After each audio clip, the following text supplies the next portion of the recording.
Hello guys, good morning. For today's vlog ay nandito tayo sa shop at may ina-assist tayo ngayon na client natin mula pa sa bansang Kuwait. So sila ay bumibili ng iPhone 15 Pro Max na second hand kasama ng kanyang kaibigan. So as you can see, ayan, nagdi-discuss sila kung ah, kasi ito guys, itong nakikita nyo sa video na si Sir ay binibilhan niya yung isang kaibigan niya ng iPhone 15 Pro Max na second hand for a gift for him. So ayan, tinatawaran nila ng mas mababa yung item. So ah medyo nag-negotiate pa kami sa presyo kasi gusto niya kunin ng mababa talaga na hindi naman po pwede sa gusto niyang price. So, ang ending po is nagkasundo rin kami at dinagdagan din niya yung kanyang bayad sa 15 Pro Max na unit.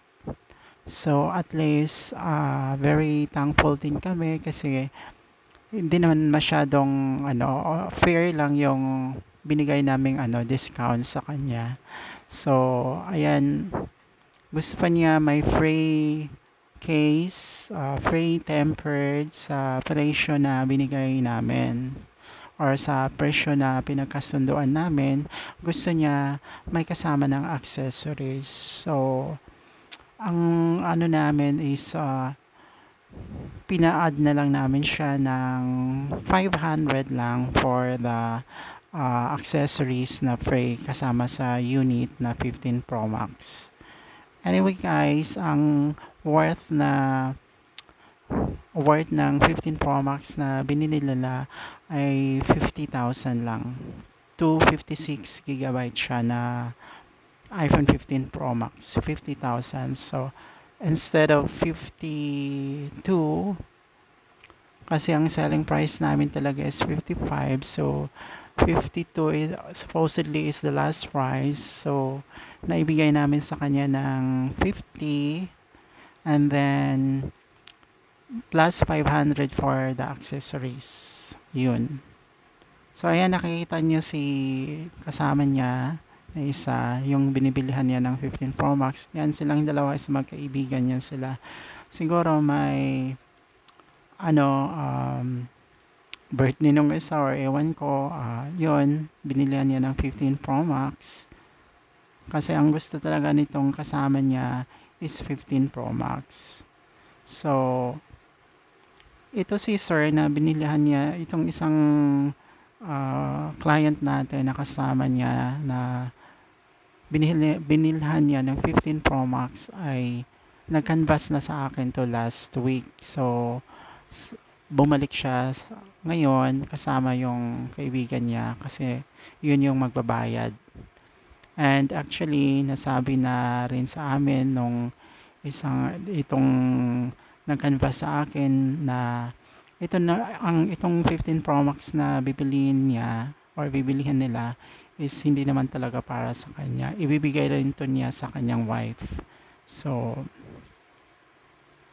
ayan, binayaran na po nila yung 15 Pro Max and ayun, binigyan natin siya ng resibo for the warranty.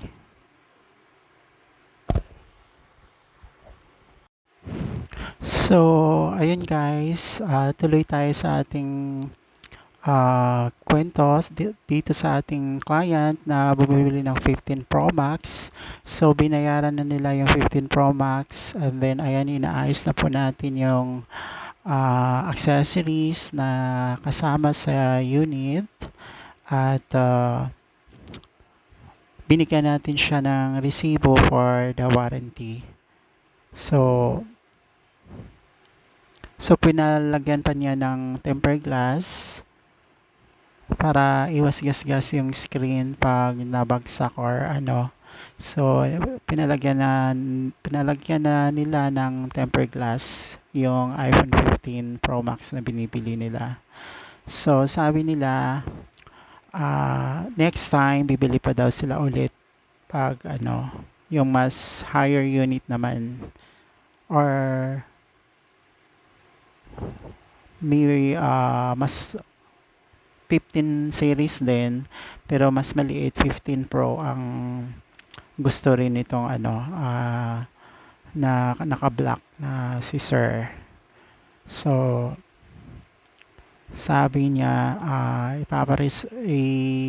ipapareserve ko daw siya ng isa pang unit na 15 Pro naman para next time siya naman daw yung bibili para sa kanya. Kasi ang phone niya ngayon is um,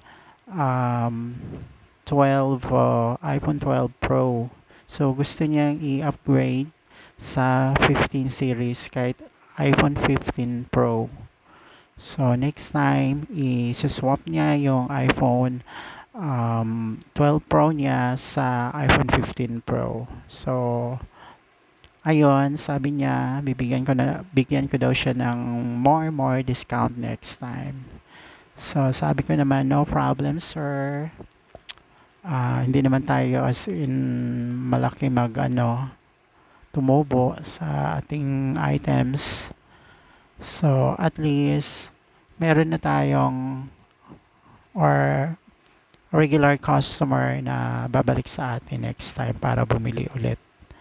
So, ayun, okay na ang lahat. Na tapos na mag-temper glass. Ayan, nagka-count na tayo ng kanilang payment. And,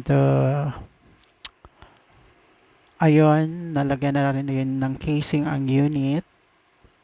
So, thank you so much, sir, for buying. Ayan, as you can see guys, ayan yung phone niya na gamit-gamit yung 12 Pro. Pinapa-charge na while kami ay nagdi-discuss kasi palubat yung phone niya. So, naki-charge mo na siya. So, yan lang guys. Thank you for watching.